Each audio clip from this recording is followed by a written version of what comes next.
Hello YouTubers, thanks for visiting the channel. Just thought I'd do a video on social welfare supports for Ukrainian refugees that have come to Ireland under the EU Temporary Protection Directive. When a Ukrainian comes to Ireland, I'll leave a link to the video to this page that I'm reading off. It's citizens' information.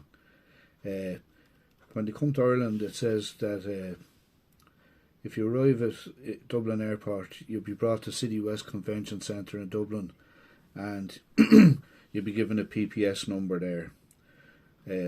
What social welfare payments can a Ukrainian get under the EU Temporary Protection Directive? Entitled to family payments. So this includes child benefit. A Ukrainian is also entitled to a one-parent family payment. It's a weekly payment for people aged under 66 who are bringing up children without the support of a partner. They're also entitled to Jobseekers Transitional payment. It's a weekly payment for people who are parenting alone whose youngest child is between 7 and 13. You can get work and get the Jobseekers Transitional Allowance, but there's a limit on how much they can earn. They're also entitled to the Work and Family Payment. It's a weekly payment to parents who work and earn below a weekly income limit for your family size.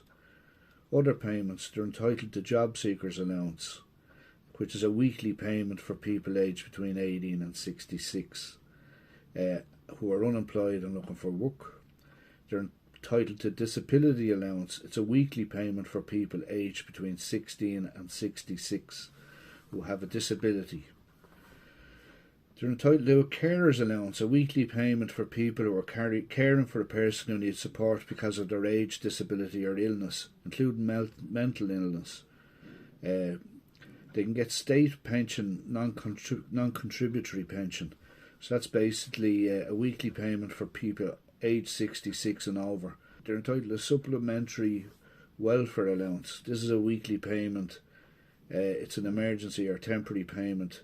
For example, if you applied for social welfare and it hasn't been paid yet, they're entitled to a rent supplement. So it's to help them pay with the cost of private rented accommodation. As a Ukrainian in Ireland, under the Temporary Protection Directive, you can apply for a medical card. With the medical card, you can get the same public healthcare services as people who live in Ireland. A medical card allows you to visit a doctor for free, access other services and get medicines at reduced price. Childcare. The Early Childhood Care and Education Programme is a free preschool programme. Access supports for further education and third level education.